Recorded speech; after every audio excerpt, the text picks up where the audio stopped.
오늘 3월 23일 주일 오전 말씀 교제를 시작하겠습니다. 하나님의 사랑에 감사를 드립니다. 하나님께서 저희를 자녀로 삼으시고 날마다 성령으로 붙들어 주셔서 저희들이 죄악과 세상 허망한 삶과 또 우울과 불행과 저주 가운데에서 살지 아니하고 하나님의 자녀로서 하나님의 사랑받으면서 또 영생의 소망을 가지고 이렇게 한 주간을 또 살아오게 해주셔서 하나님께 감사를 드립니다. 저희들의 마음에는 육신의 생각도 있습니다. 그래서 때때로 두렵고 또 불안하고 또 삶이 염려가 되기도 하고 또 우리가 맞닥뜨리고 있는 이 환경들, 상황들, 이 세상에서 우리가 만나는 사람들과 일들이 싫기도 하고 이렇게 고통스러운 그런 가운데서 저희들의 마음이 불편하게 지내온 부분이 있습니다. 그러나 저희들이 지금 바른 땅에 붙이고 있어도 실제로는 하늘에 속한 사람이고 하나님의 약속 안에서 영생을 기다리고 있는 사람인 것을 다시금 생각합니다.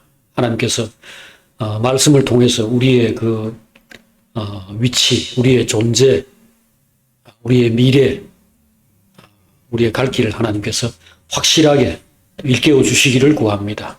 오늘 하나님 말씀 나눌 때에 우리의 마음이 밝아지게 하시고 기쁨이 충만한 이 교제 시간이 되게 하여 주시옵소서. 예수님의 이름으로 기도합니다. 아멘. 네, 사무엘하 8장 15절입니다. 다윗이 온 이스라엘을 다스려 다윗이 모든 백성에게 정의와 공의를 행할세 스루의 아들 요압은 군사령관이 되고 아힐루스의 아들 여호사밧은 사관이 되고 아히두베의 아들 사독과 아비아달의 아들 아히멜렉은 제사장이 되고 스라야는 서기관이 되고 여호야다의 아들 브나야는 그렛 사람과 블렛 사람을 관할하고 다윗의 아들들은 대신들이 되니라. 다윗이 이르되 사울의 집에 아직도 남은 사람이 있느냐? 내가 요나단으로 말미암아 그 사람에게 은총을 베풀리라 하니라. 사울의 집에는 종 한 사람이 있으니 그의 이름은 시바라. 그를 다윗의 앞으로 부르니 왕이 그에게 말하되 네가 시바냐? 이르되 당신의 종이니이다 하니라. 다 같이 왕이 이르되 사울의 집에 아직도 남은 사람이 없느냐?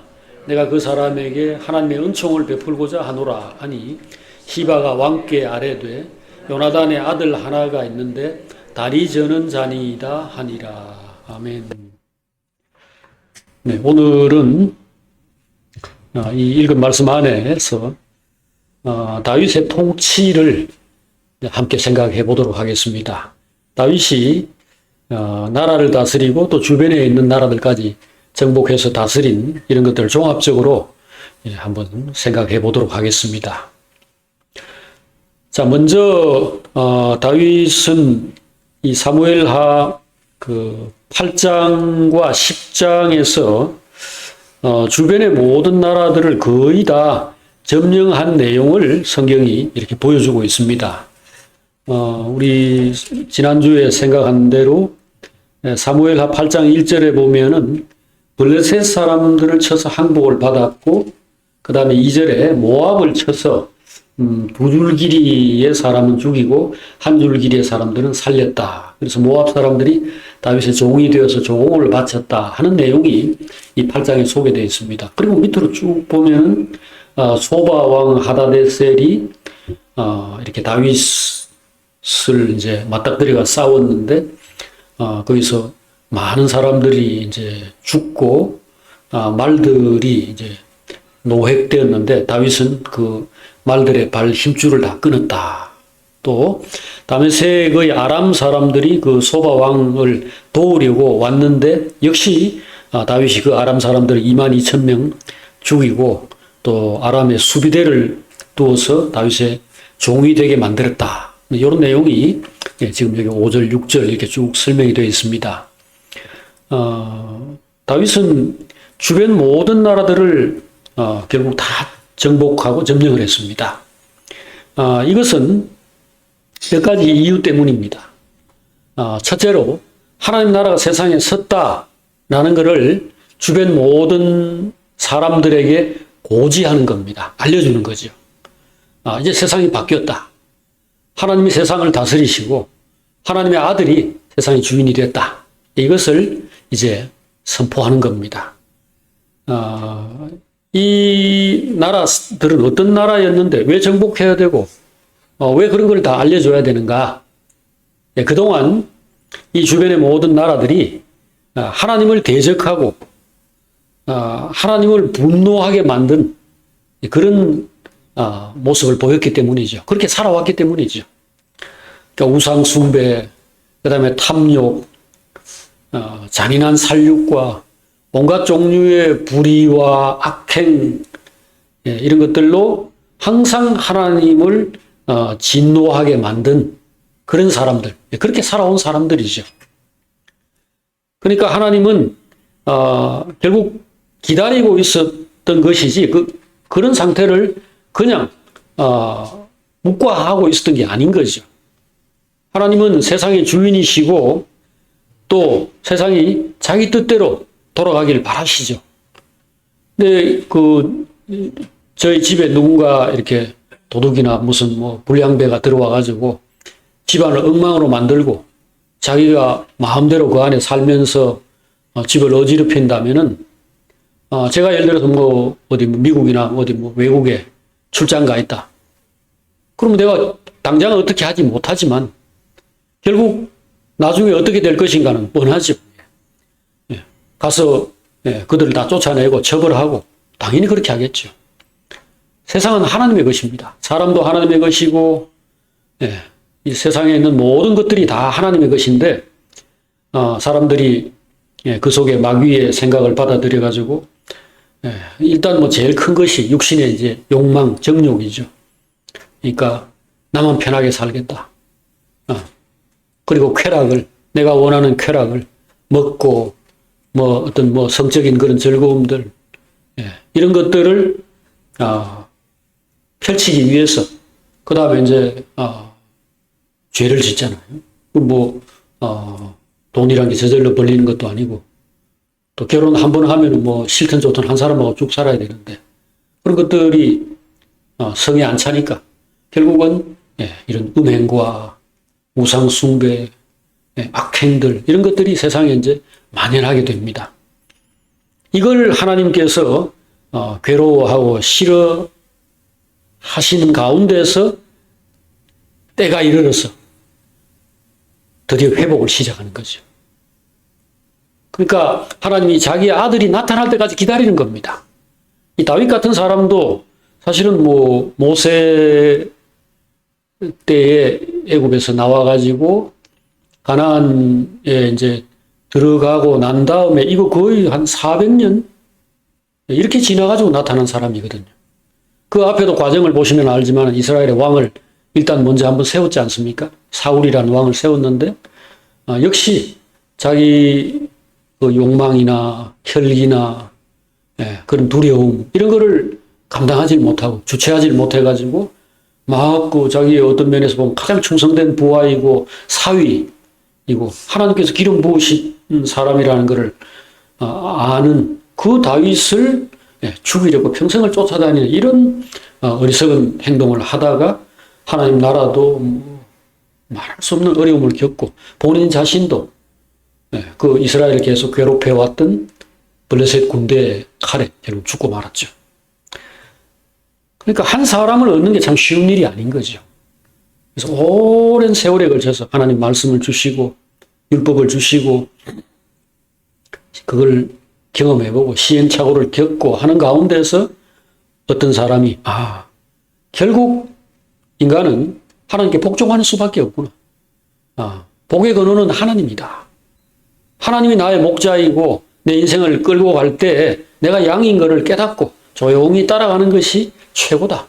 그것이 진정으로 잘 살고 강하고 평화를 누리는 길이다. 이걸 이제 깨달은 사람이 이때 등장한 겁니다. 그게 다윗이죠. 물론 다윗 한 사람만 딱 그랬다는 건 아닙니다. 이제 이후에 말씀드리겠지만은 다윗과 함께 나라를 세우고 함께 이 다스리는 자리에 세워진 사람들이 여기 지금 오늘 우리 읽은 말씀에 8장 15절 이후에 나오는 그 말씀이 더 자세하게는 사무엘하 23장에 그리고 역대상 11장에 아주 자세하게 정말 그 한 사람 한 사람 이름을 다 적어줘요. 이런 사람들이 함께 하나님의 나라를 이제 세우고 하나님의 주권, 하나님의 영광 이것을 이제 회복해 나가는 겁니다. 그래서 오늘 우리가 제일 먼저 생각하는 것은 바로 여러분과 제가 이 다윗과 또 다윗의 용사들의 후예라는 겁니다. 그들의 후손, 그들의 뒤를 따라가는 사람들인데 우리가 하나님 제대로 알고 제대로 믿고 하나님 믿고 사랑하고 그 약속을 확실하게 우리 마음에 간직하고 어려운 상황 속에서도 꿋꿋이 앞으로 나가서 마침내 하나님의 뜻을 이루는 사람이 될 것이다. 또 돼야 한다. 이것을 제가 형제들과 나누고 싶은 것입니다.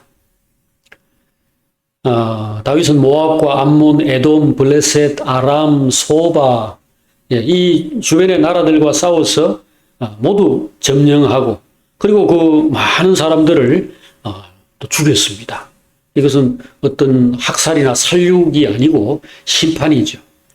그들이 저지른 짓들에 비하면 그들은 사실 하나님의 제대로 된 심판을 아직도 못 받은 겁니다. 2차 대전 때 그 히틀러와 그 나치 세력들은 대부분 자살하거나 잡혀서 사형을 당하거나 그렇게 되었습니다. 뭐 심지어 어떤 사람들은 남미 브라질이나 아르헨티나 이런 데로 도망갔다가 20년씩 있다가 잡혀서 죽임을 당한 사람들도 있었죠. 결국은 불의한 자들, 악한 자들은 언젠가는 하나님의 심판을 받게 됩니다. 그리고 받아야 됩니다. 왜 받아야 되는가? 이 두 줄 길이의 사람은 죽이고 한 줄 길이의 사람은 살렸다. 이건 자비라는 느낌보다는 굉장히 무서운 어떤 그런 심판의 느낌을 주지 않습니까? 근데 그거 왜 그래야 되는가? 그래야 솔직히 말씀드리면은 살아남은 한 줄 길이의 사람이라도 삽니다. 악한 생각을 가지고 있고 이 반생명적인 불의한 자들이 세상을 지배하거나 세상에 가득하게 되면요 모두가 다 죽습니다. 아무도 살지를 못해요. 그래서 다윗이 전쟁을 할 때 꼭 피를 흘리고 싶어서 그랬던 것이 아니고 하나님의 뜻을 따라서 이 악한 나라들 그동안 계속해서 하나님을 대적하고 이런 그 인간성을 상실했던 사람들이죠. 막 자기 자식을 그 가뭄이 왔다든지 무슨 전쟁터에서 이렇게 상황이 어렵다 이러면은 그 자식을 죽여가지고 제물로 바쳐요, 신에게. 그런 일을 보통으로 합니다. 왕들이 자기의 그 후사가 될 그 세자죠, 우리로 말하면. 세자를 바친, 그것이 여기 모압이 그렇게 행동한 것. 그리고 그때 하나님이 너무 열받아가지고, 그 여호사밧 왕 때 이 다윗의 후손이죠. 그때 이제 그런 일이 있었는데, 그러니까 하나님의 경노가 임해가지고 그 전쟁이 이스라엘하고 모압이나 주변 나라들이 막 연합 뒤섞여가지고 막 전쟁하던 때였는데 하나님이 갑자기 우리 흔히 하는 말로 꼭지가 돌은 거예요. 그래가지고 진노가 임해가지고 모두가 전쟁이고 뭐시고 그 자리에서 무슨 난리가 났는지는 안 적어놨는데 하나님이 너무 열받아가지고 그래서 다 집으로 돌아갔다고 되어 있습니다. 그 열왕기상 보면 나오죠. 그러니까 이게 우리가 평상시에 하나님 말이 없으니까 지금 이 세상에서 무슨 악한 짓을 하고 이렇게 해도 아무 일도 없는 것처럼 하나님 거기에 대해서 뭐 무관심한 것처럼 보이지만 그렇지 않습니다. 때가 이르렀을 때에 하나님이 이 모압 사람들이 주로 그런 짓을 많이 해요. 그리고 이스라엘에 대해서 지독하게 반대하고 저항하고 못살게 굴었던 나라입니다. 그럴 때 하나님께서 다윗이 정권을 딱 잡고 했을 때 보내가지고 두 줄 길이의 사람들을 죽였다 하는 것이 바로 하나님의 분노를 표현한 것이고, 그 다음에 까불지 마라, 세상은 여전히 내가 주인이다 하는 것을 나타내신 겁니다. 그 다음에 두 번째는 하나님의 약속이 이렇게 성취되었다라는 것을 지금 이 상황이 또한 우리에게 보여주고 있습니다. 하나님 약속은 무슨 약속이요? 여호와께서 아브라함과 더불어 언약을 세워 이르시되 내가 이 땅을 애굽 강에서부터 큰 강 유브라데까지 네 자손에게 주겠다. 창세기 15장 8절에 하나님께서 아브라함과, 오래전 일이죠, 아브라함을 불러놓고 언약을 맺었단 말이죠. 그때 소를 두 쪽으로 쫙 쪼개가지고 그 사이에 하나님 불이 확 지나가면서 이 소를 태우는 언약식인데 화끈하게 했죠. 그 언약식 안에서 하나님이 주신 언약이 그겁니다. 내가 너에게 지금 네가 보이는 정도가 아니고 유프라데 강이라는 것은 저 북쪽입니다. 이스라엘에서 생각할 때 한 몇백 킬로 떨어진 한참 북쪽, 우리로 말하면 한 대한민국 저 꼭대기, 그 함경도 그쯤 되는 곳이고, 그 다음에 애굽 강이라고 하는 것은 그 시내산 옆에 이 이집트와의 경계선을 이루고 있는 그 땅까지인데 한참 밑에죠. 이거를 다 주겠다고 약속을 하신 겁니다. 그런데 그 아브라함에게 약속을 주신 때로부터 거의 1000년? 긴 세월이 지나서 드디어 다윗을 통해서 이걸 이루신 겁니다. 그리고 실제로 이때 땅이 그 이집트의 시내산 옆에서부터 남쪽으로는, 북쪽으로는 유프라데강 그 서쪽 편을 모두 다 차지했어요. 그래서 하나님 약속이 성취가 된 거죠. 이것은 궁극적으로 이 승리가 장차 있을 예수 그리스도와 또 여러분과 저를 포함한 그리스도의 교회, 주님의 교회가 세상을 정복하고 차지하게 될 것이라는 하나의 신호탄이죠. 예표죠. 이것은 오래전의 일입니다. 지금 여기 다윗이 이것을 주변 나라들을 정복한 것은 무려 지금으로부터 3000년 전 일입니다. 그러나 하나님은 1000년을 하루처럼 여긴다. 베드로후서 3장에서 그렇게 표현했는데 시간은 아무 의미도 없습니다. 언젠가는 아브라함이 약속하고 1000년 있다가 다윗이 이거 했고, 다윗으로부터 또 1000년 있다가 예수 그리스도가 와서 교회가 형성되고 그것이 전 세계로 퍼져나가는데 우리나라까지 오기 얼마나 걸렸어요? 2000년 걸렸죠. 예수님 때로부터 우리나라에 기독교 들어온 게 1800년대라고 그러는데 그건 2000년 동안 지났지만 그런 것들은 아무것도 아닙니다. 결국은 된다는 게 중요하죠. 그 긴 시간을 왜 그렇게 기다리냐. 말씀드렸듯이 사람이 나타나기까지 하나님 마음을 이해하고 그런 하나님의 약속에 대해서 그 믿음을 가지고 열망을 가지고 그거를 힘써서 추구하는 그런 하나님에게 헌신되고 하나님의 약속에 자기를 바치는 이런 헌신된 사람들이 나타나기까지 기다려야 되는 거거든요. 우리가 손자를 보고 싶다. 그럼 어떻게 해야 됩니까? 애를 낳아야죠. 결혼해야죠. 결혼하고 애 놓고 그러고도 손자가 나올 수는 없잖아요. 그 애가 또 크기까지 30년이나 이렇게 기다려야 돼요. 증손자를 보고 싶다. 그럼 한 70년 기다려야 되겠죠. 마찬가지입니다. 하나님이 무슨 일을 할 때 능력이 있으시니까 뭐든지 멋대로 할 수 있을 것 같지만 아닙니다. 여러분과 제 마음을 바꾸는 데만도 하나님이 30년, 50년씩 소모합니다. 그래가지고 되면 성공입니다. 지금 다윗 같은 사람이 몇이나 되겠어요. 그 시대도 그랬고 지금도 마찬가지입니다.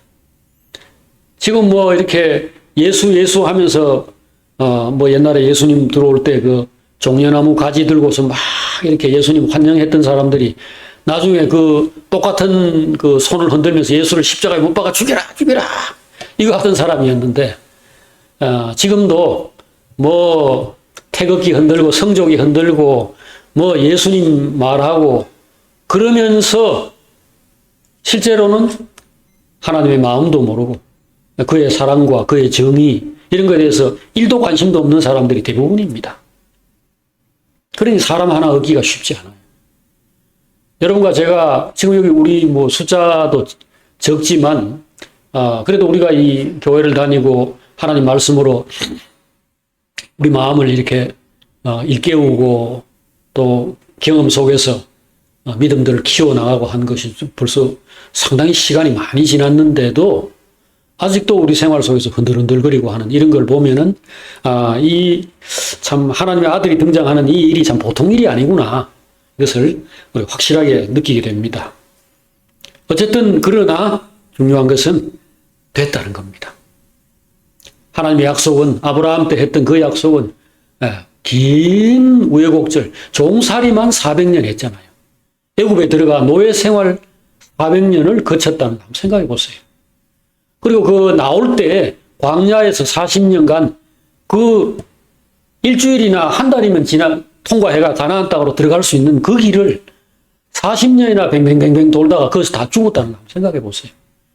이야, 이 참 하나님을 배운다는 거, 하나님을 안다는 게 정말 참 어려운 일이구나 그 생각을 하게 됩니다. 이걸 하나님이 직접 말씀을 하시잖아요. 여러분들 신명기 8장 말씀 잘 아시죠? 그 우리 신명기 8장 말씀이 예수님에 의해서 인용도 되고 해서 뭐 여러분들 아마 보시면 바로 알 텐데 구약성경 274쪽에 신명기 8장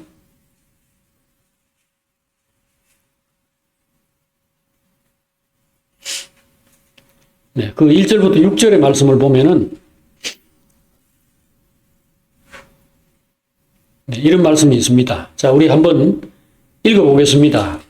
자, 신명기 8장 1절부터 6절입니다. 다 같이 내가 오늘 명하는 모든 명령을 너희는 지켜 행하라. 그리하면 너희가 살고 번성하고 여호와께서 너희의 조상들에게 맹세하신 땅에 들어가서 그것을 차지하리라. 내 하나님 여호와께서 이 40년 동안에 내게 광야 길을 걷게 하신 것을 기억하라. 이는 너를 낮추시며 너를 시험하사 내 마음이 어떠한지 그 명령을 지키는지 지키지 않는지 알려 하심이라. 너를 낮추시며 너를 줄이게 하시며 또 너를 알지 못하며 내 조상들도 알지 못하던 만나를 네게 먹이신 것은 사람이 떡으로만 사는 것이 아니요 여호와의 입에서 나오는 모든 말씀으로 사는 줄을 네가 알게 하려 하심이니라. 이 40년 동안에 네 의복이 헤어지지 아니하였고 내 발이 부르트지 아니하였느니라. 너는 사람이 그 아들을 징계함 같이 내 하나님 여호와께서 너를 징계하시는 줄 마음에 생각하고 내 하나님 여호와의 명령을 지켜 그의 길을 따라가며 그를 경외할지니라. 아멘. 광야 생활 마지막 끝 무렵에 이제 가나안 들어가기 직전에 모세가 그 이스라엘 사람들에게 했던 말입니다. 하나님 말씀을 반드시 지켜야 산다. 근데 그게 쉽지 않단 말이에요. 그 마음이 바뀐다는 건데. 그게 하나님을 알고 믿고 사랑하고 순종하는 이런 사람이 된다는 건데 이게 쉽지 않으니까 교육으로 안 된다고 보신 겁니다. 주일 설교 해가지고 듣고서 끄떡끄떡하고 아멘 이거 해가지고 될 일이 아니라는 겁니다. 그리고 어떻게 합니까? 40년간 시험하고 훈련하고 테스트하는 거죠. 이 테스트라는 것은 뭐 문자 그대로 실력이 있나 없나 이걸 테스트하는 게 아닙니다. 여러분들 학교에서 시험 칠 때 그 여러분들이 그걸 다 알고 있는 사람인지를 확인하려고 시험 치겠습니까? 당연히 모르고 있다고 생각하죠. 교과서 다 배웠는데 그거 다 외우고 있을지 궁금하겠습니까, 선생이? 그동안 공부했던 거 다 알고 있는지 한번 알아보고 싶다. 그거겠습니까? 시험은 그게 아닙니다. 그거 하는 과정에서 공부하라고 하는 겁니다.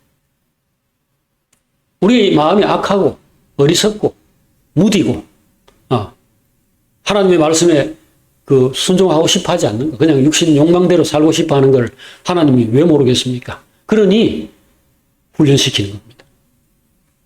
그래서 고생할 때 이게 참 아들을 지금 하나님께서 교육시킨다. 지금 금방도 여기 아들을 징계함과 같이 너를 징계한다 그랬는데 우리가 지금 하나님의 자녀라서 이래 해가지고 과외 선생한테 붙이고 학교에 뭐 가서 야간 수업까지 해가면서 공부시키는 거구나 막 그렇게 알아라는 거죠. 근데 이런 과정들 거쳐서 어쨌든 끝이 중요하잖아요. 다윗이 나왔고 다윗과 같은 다윗도 사실 40년 광야 생활 비슷한 거를 한 겁니다. 그 사람이 30세 유대 지파의 왕이 되었는데 그 전까지 인생이 다 해봐야 뭐 30년이겠죠. 근데 그런 거로 치면은 이 사람도 꼭 40년이라는 세월은 아닐지라도 사실 평생 고생을 해온 거죠. 근데 그거 왜 했겠습니까? 그리고 이 고생이라는 게 자기 혼자 그걸로 끝이 아니고 자기 부모, 형제, 가족들 그리고 자기를 믿고 따르는 불쌍한 사람들 이 모두를 다 짊어지고 다니면서 고생한 겁니다. 그리고 더 큰 것은 이스라엘이 그때 벌써 수백 년 동안 죄 짓고 어리석게 행동하고 이렇게 하는 가운데서 하나님에게 계속해서 징계를 받았잖아요. 그러니까 조상들의 역사도 내 역사입니다. 그 역시 내 경험이죠. 우리나라가 일제시대 때 또는 그 이전에 조선 말기에 그 혼란 속에서 많은 국민들이 참 피폐하고 고통스러움을 겪었다. 그건 내 역사지 누구 역사겠습니까? 그 끝에 다윗이 나온 겁니다. 그런데 중요한 것은 그렇게 교육했는데 결국 합격했다 아닙니까?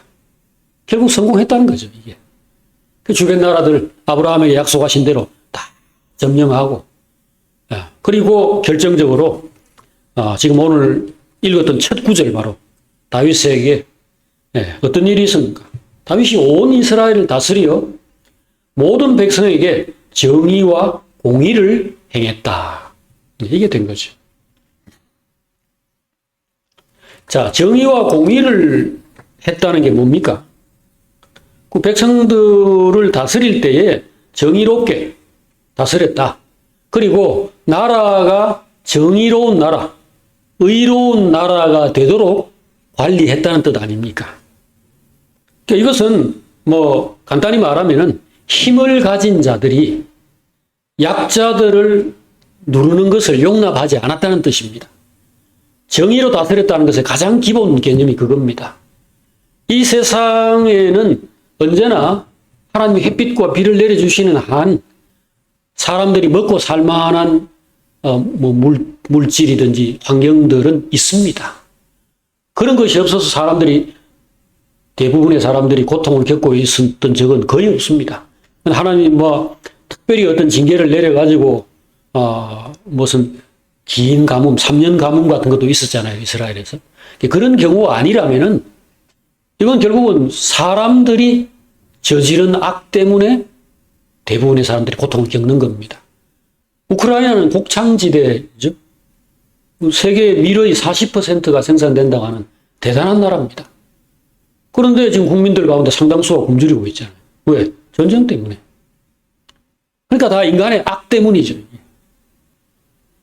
그러니 이것을 통제해야죠. 다윗이 한 일이 뭡니까? 주변에 그 강한 자들, 약한 나라들을 괴롭히거나 힘들게 하는 사람들. 그리고 자기네 나라 안에서도 자기네 나라 국민의 태반은 그런 정신을 가진 자들이 그 나라를 지배하고 있으니까, 예를 들자면 군부 세력, 정치적인 힘을 가진 사람들, 또는 재벌들, 이런 사람들이 다수의 국민들을 착취하고 누르고 해서 어렵게 살고 있겠죠. 아람이 그렇고 블레셋이 그렇고 모압과 암몬 다 그렇습니다. 그러니까 하나님이 다윗을 통해 그들을 두들겨 패는 겁니다. 이것은 이스라엘에 대해서 왜 그동안 괴롭혔냐라는 것만으로 한 게 아닙니다.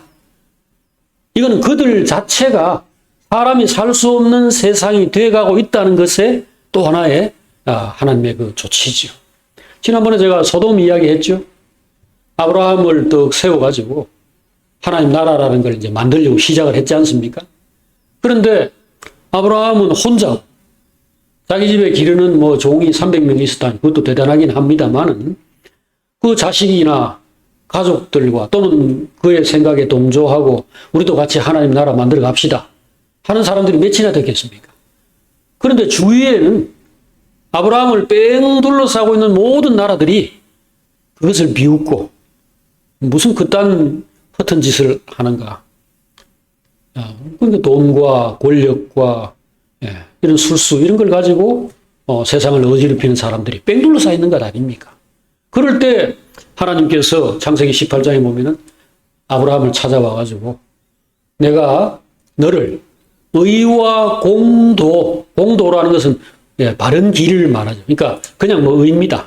내가 너를 의를 행하고 의를 이루도록 하기 위해서 내가 너를 세웠다. 너는 의로운 나라를 만들어야 될 사람이다. 이 말씀을 하시면서 소돔의 멸망에 대해서 귀뜸을 해줍니다. 그러면 이게 연결해보면 이게 무슨 이야기인지 뻔하지 않습니까? 내가 지금 이 세상에 네 주변에서 심지어 너의 조카까지 결국은 제 발로 걸어가게 만든 그 화려한 도성, 그 화려한 세상 이것을 손보겠다는 겁니다. 그렇게 해서 아브라함에게 힘을 실어주는 거죠. 그래서 다윗 때에도 주변 모든 나라들이 그동안 뭐 이스라엘이 벌벌 떨었어요. 사실은 그 블레셋이나 뭐 아람 이런 것은 감히 대적한다는 생각도 못했던 그런 훨씬 강한 나라들인데 다윗이 다 때려 부수잖아. 이것이 정의죠. 그리고 바깥으로만 할 리가 있겠습니까? 자기 백성에게 먼저. 그래서 이스라엘 안에도 귀족들이 있고 뭐 종교적인 뭐 권력자들도 있고 그 중세 유럽의 상황들을 보면요. 그 종교를 가지고 백성들을 지배하고 백성들의 그 마음을 좌우할 수 있으니까 지금 우리나라의 그 뭐 어떤 목사들 뭐 몇 명 이런 사람들 보면 그 종교적인 권위 가지고 사람들의 마음을 쥐었다 폈다 하면서 마음대로 움직이잖아요. 옛날에 교황과 그런 그 교회 지도자들은 그런 힘을 가지고 있었습니다.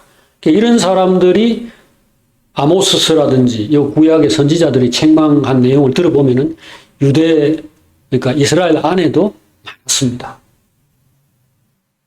심지어는 그 어떤 사람들이 율법을 지키나 안 지키나 이런 것을 그 감시하다가 거기서 이제 벌금으로 빼앗은 포도주를 성전의 그 문턱에 누워가지고 포도주를 마시고 골아 떨어져서 자고 있다는 것을 주님이 책망한 내용도 있습니다. 하나님이. 그러니까 이 종교 지도자들의 위선과 악함에 대해서 하나님 크게 분노한 거죠. 그때 부자들이 한 집에 어떤 여자가 있는데 그 여자에 빚지고 이러면은 네 몸 팔아라 이렇게 하는 식으로 해가지고 아버지가 아침에는 그 집에 가서 관계 가지고 저녁에는 아들이 갔다. 아모스서에서 그렇게 지금 비난하고 있어요. 이런 세상이죠. 세상은 뭐 사실은 어느 때나 그렇습니다. 그게 뭐 아모스 시대만 그런 것도 아니고 다윗 때도 그랬고 아브라함 시대에도 그랬고 아브라함 그에게 와가지고 내가 너를 의로운 나라가 되게 만들려고 세운 것이다. 그러니까 굳건하게 그 길로 나가라. 이 말 해주고 내가 소돔 가서 심판하려고 한다. 하고 그 소돔으로 갔던 그 하나님의 그 천사들이 어떤 대접을 받았죠? 그 마을 사람들이 다 몰려와 성관계 하자고 하는 꼬라지를 겪었지 않습니까? 하나님이 그때 그들 눈을 전부 다 멀게 만들어버렸죠. 자, 이런 세상 속에서 다윗은 어떻게든지 백성들 안에서 이 모든 게 결국은 탐욕에서 온 거 아닙니까? 인간의 그 탐욕, 정욕과 악한 생각 이런 것들이 그걸 빚어낸 것인데 이것들을 어떻게든지 없애고 그들이 하나님 말씀에 순종해서 서로 사랑하고 약자들 없는 사람들도 품는 그런 세상을 만들려고 했다는 겁니다. 그것이 여기 다윗이 온 이스라엘을 다스려 모든 백성에게 정의와 공의를 행했다라는 짧은 한 말로 표현이 된 것입니다. 오늘 여러분과 제가 있는 곳에서는요, 우리는 왕대 가지고 무슨 백성들을 다스리는 그런 정도의 일은 아닐지라도, 그래도 내가 가정을 이루거나, 또는 내가 직장에서 뭔가 나와 관계된 사람들 속에서 어떤 삶의 틀을 만들어 갈 때에 반드시 이 하나님의 사랑과 의를 꼭 기억하고 힘써 추구해야 됩니다. 내가 있는 곳에 얍삽한 술수를 써가지고 시편 1편에 나오는 것처럼 악인의 꾀를 쫓고 죄인의 길에 서고 오만한 자의 자리에 앉는다 하는 이런 일은 없어야 돼요. 절대로 없어야 됩니다.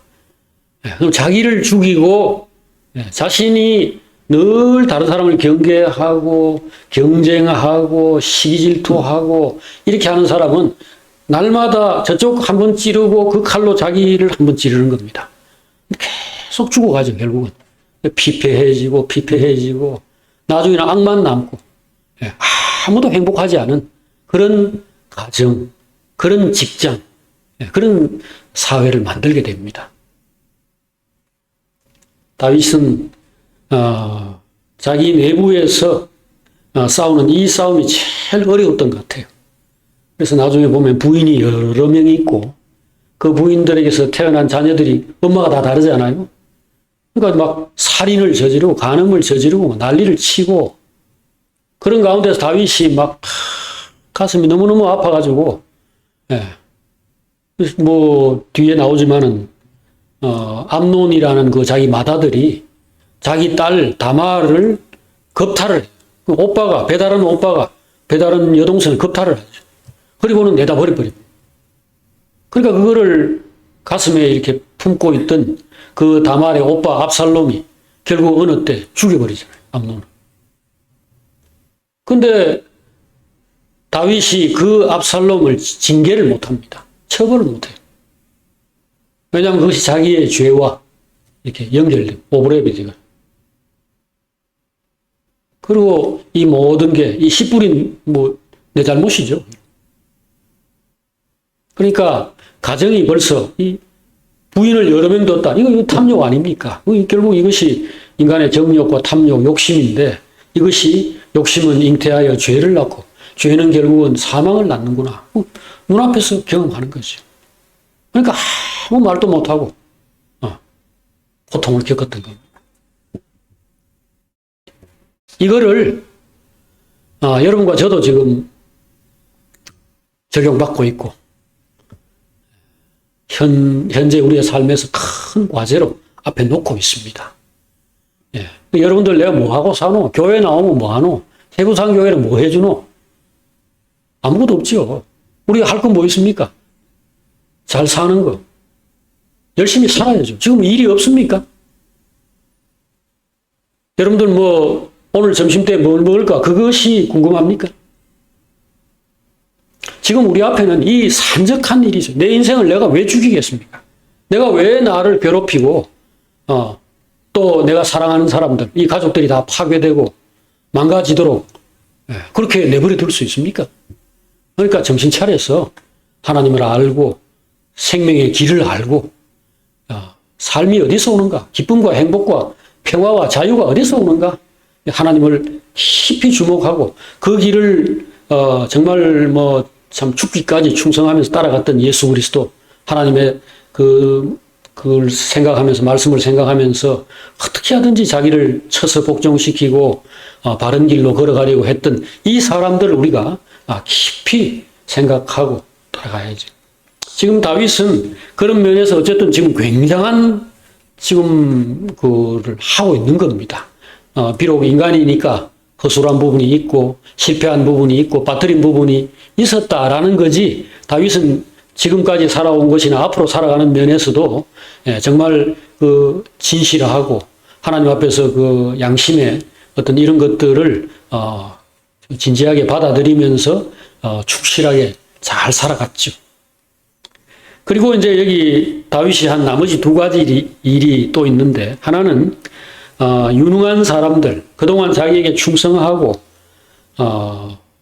정말 어려울 때 그 사람의 그 진가가 나타나는데, 그렇게 그 진가가 인정된 사람들을 이제 왕이 되고 난 다음에 국가의 요직에 앉히는 겁니다. 그래서 이것은 충성되고 유능한 사람들을 이제 하나님의 나라를 위하여서 이제 본격적으로 일할 수 있게끔 국가 조직을 정비하고 그렇게 적재적소의 인재를 배치하는 그런 작업이겠죠.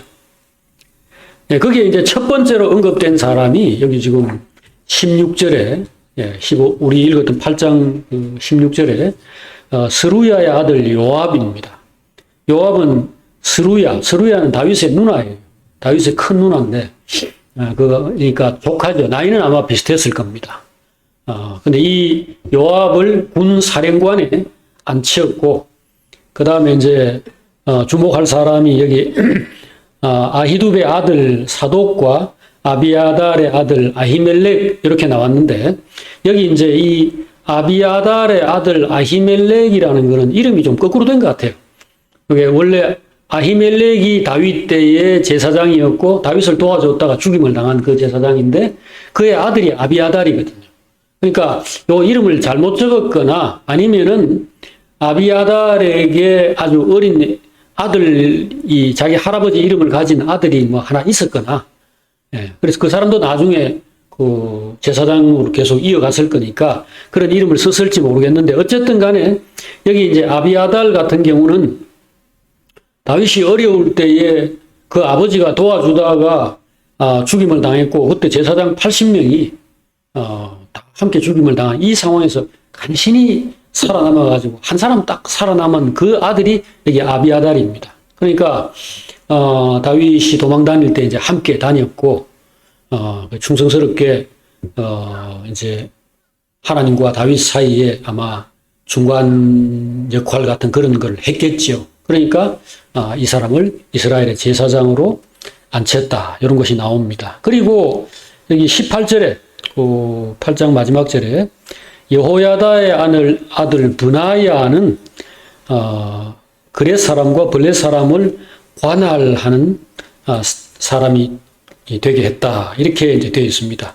여기 그 요압이 충성되었다라는 것은 우리가 뭐 잘 알고 있는데, 브나야는 도대체 어떤 사람인가?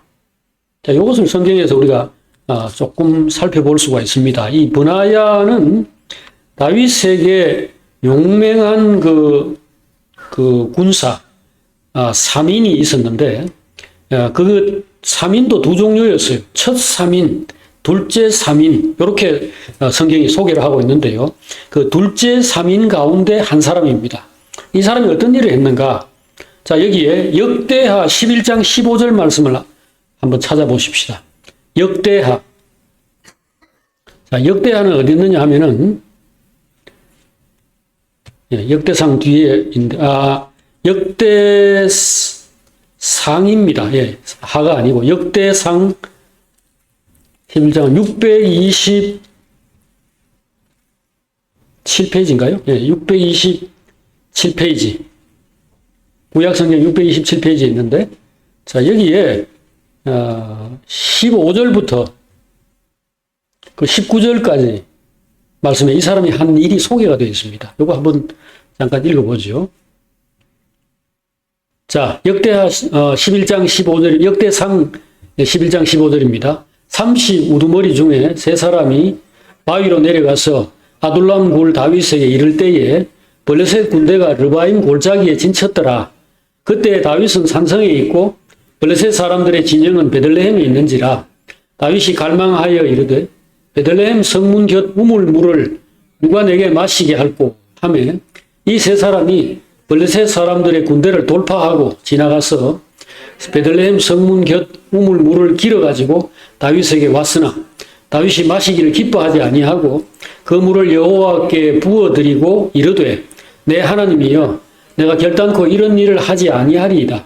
생명을 돌아보지 아니하고 갔던 이 사람들의 피를 어찌 마시리이까 하고 그들이 자기 생명도 돌보지 아니하고 이것을 가져왔으므로 그것을 마시기를 원하지 아니하니라. 새 용사가 이런 일을 행하였더라. 예. 지금 이 브나야를 비롯해서 아비세 그리고 이름이 나오지 않는 한 사람, 이게 이제 다윗의 둘째 3인이라는 이름이 붙어 있는 다윗의 충직한 부하들입니다. 30명의 그 부하들이 있었는데 다 장군들이죠. 근데 그들 가운데서도 특별히 뛰어난 사람이 이렇게 세 사람, 또 세 사람, 이렇게 6명이 있었는데 성경은 이 사람들에 대해서 이제 아주 비교적 상세하게 언급을 하고 있습니다.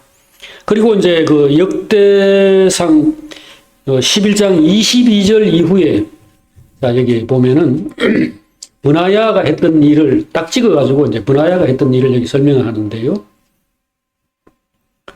예, 여기 보면은 그가 모압 아리엘의 아들 둘을 죽였고 또 눈 올 때 함정에 내려가서 사자 한 마리를 죽였으며 키가 큰 애굽 사람을 죽였는데 그 사람의 키가 5규빗이요.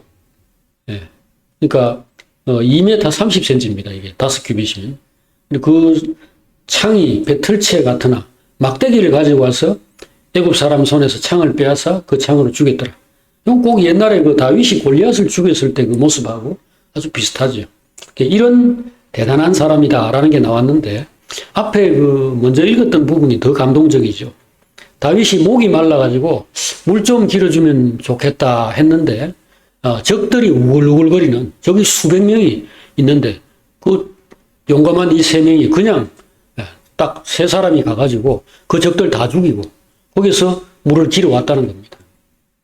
그러니까 죽을 각오를 한 거죠. 이게 뭐 살 생각이 아니고 다윗은 하나님이 세우신 이스라엘의 별이다. 이 사람은 요즘 말로 하면 이게 그리스도 예수란 말이죠. 이 사람은 무슨 수가 나더라도 살아야 되고 잘 모셔야 된다. 이게 믿음이고 또 소망이고 또 사랑이죠. 그 다윗을 향한 이 마음, 하나님에 대한 충성입니다. 이것을 그 어려운 시대, 이때 우선 다윗은 왕도 아니에요. 그 사울에게 쫓겨다니던 도망자 신세인데, 그럴 때 다윗의 이러한 그 존재의 가치, 이런 권위를 알아보고 목숨을 바쳐가 충성했던 이 사람들이 결국 하나님 나라가 왔을 때, 뭐 물론 완전한 건 아니지만 다윗이 정권을 잡았을 때 결국 군대 장관이 되고 또 어떤 요직에 있게 되었다. 이 브나야는 그 자리가 그 한 자리가 아니고 여기 성경에 나와 있는 걸 보면은 이 사람은 우선 그렛과 브렛 사람의 지휘관, 이게 이제 사무엘하 20장에 나와 있고요. 지금 우리 읽은 8장에도 나왔죠. 그 다음에 24,000명의 군사를 거느린 그 어느 군대의 지휘관이라는 걸로도 나와 있고, 그 다음에 사무엘하 23장에 보면 시위대 대장, 즉 요즘 말하면 경호처장, 이것도 맡았어요. 그러니까 브나야를 다윗이 굉장히 신뢰했다는 걸 알 수 있죠. 나중에 다윗이 죽고 솔로몬이 왕이 되었을 때 이 사람이 군대 장관이 되었습니다. 그러니까 정말 믿어온 사람, 훌륭한 사람이죠. 나이는 젊은 사람인데 이렇게 충성되었다. 근데 이 사람도 그렇고 요압도 그렇고 다 다윗의 누나의 아들들입니다. 이종 사촌, 요 둘 사이에는 요압과 아비세, 아사헬, 그 다음에 지금 여기 브나야 이런 사람들이 모두 다윗의 친척들인 셈이죠. 그런데 태어나기도 잘 태어났고요. 이 복된 사람 옆에 복된 사람하고 가족된 사람, 이거 정말 복되죠. 그리고 그 다음에 역경도 같이 겪었고 그 역경 속에서 다윗으로 말미암아 격려받았겠죠. 여러분들 지금 어려운 시기에 고생이 많지만은 하나님 내게 기름 부으셨다. 하나님 내게 약속하셨다. 그리고 하나님의 나라는 반드시 선다. 하나님 전능하시고 그 뜻을 반드시 이루시는 분이니 실망하지 말고 끝까지 잘 참자. 그렇게 했는데 결국 그들의 입장에서 볼 때는 한 20대 청년들이 30대에 가서 결국은 약속이 성취된 걸 본 셈이죠. 예. 여러분과 저도 오늘 우리대로 전쟁을 치르고 있습니다. 예. 영적 전쟁. 예. 이것은 사람 두드려 잡고 사람하고 싸우는 그런 전쟁은 아니고요. 사람 안에 있는 정신을 상대로 하는 거죠. 이 정신을 변화시키는 건 내 정신이든 남의 정신이든 감동으로 밖에는 안 됩니다. 이게 가르침으로 안 돼요. 아무리 설교하고 아무리 뭐 교육하고 해도 그걸로 사람이 마음이 바뀌고 생각 자체가 바뀌고 그리고 감동이 돼가지고 새 사람이 되기는 어렵습니다. 그래서 항상 하나님의 말씀과 그 다음에 기도로 우리가 성령의 역사를 구하고 하나님 감동해 주십시오. 하나님 움직여 주십시오. 이걸 하고 그리고 서로 격려하면서 사랑 안에서 어쨌든 간에 감동되도록 감동받도록 우리가 이런 작업들을 해나가고 있죠. 교회 생활 그겁니다. 이렇게 하는 가운데서 우리도 나중에 다윗과 함께 이 소수의 이기는 자들 지금 여기 요압과 브나야와 뭐 아도니아 사독 이런 사람들은 다윗이 아무것도 아닐 때에 단지 그가 하나님의 약속을 받았다라는 그 사실 하나만 보고 그를 추종하고 목숨까지 바치면서 충성했던 사람들이고 또 단지 용기만 있고 충성만 했다는 게 아니고 유능한 사람들이에요. 하나님이 지혜를 주시고 그런 걸 주셔가지고 맡은 일을 잘 할 수 있는 사람들이었는데 어느 때 가서 이제 진가가 드러나게 되죠. 여러분과 저도. 그렇게 해서 우리를 통해서 하나님 나라가 설 겁니다. 우리를 통해서 하나님 영광과 찬송을 받으실 것이고 여러분과 제가 있는 세계는 조금이라도 좋아질 겁니다. 지금은 다투고 지금은 미숙할지라도 그래서 여러분들 사람과의 관계라든지 일하는 걸 두려워하지 마십시오. 내가 지금 이 형편없는 주제에 내가 누구하고 지금 같이 살고 누구하고 같이 작업하고 내가 뭐 일 맡아가 제대로 하겠나 그런 생각하실 필요 없습니다. 기도하겠습니다. 하나님 아버지 오늘 다윗이 하나님의 약속을 받고 그 약속이 성취되기까지 짧다면 짧지만 그러나 30대 청년으로서 왕이 되었는데 그 앞에 10년, 20년의 세월을 들판에서 연단을 받고 가르침 받고 또 이리저리 쫓겨다니는 과정 속에서 배우고 그러나 그때도 외롭지 않았고 언제나 하나님께서 함께 부르신 사람들이 있어서 그들과 함께 기쁨과 또 고난을 같이 겪었고 또 그렇게 해서 함께 성장하고 그렇게 해서 온전한 사람이 되어서 하나님의 나라를 이루었던 것을 저희들이 바라봅니다. 오늘 여기도 저희들 혼자 있지 않고 하나님을 사랑하고 하나님의 동일한 약속을 받고 그래서 같은 마음을 가지고 같은 소망을 가지고 길을 가는 우리 형제들과 함께 있게 된 것을 감사합니다. 이러한 우리 형제들이 앞으로도 끝까지 주님을 사랑하고 온전히 따라가서 최후의 승리자들, 주님과 함께 만국을 철장으로 다스리는 그러한 사람들이 되게 하여 주시옵소서. 예수님의 이름으로 기도합니다. 아멘.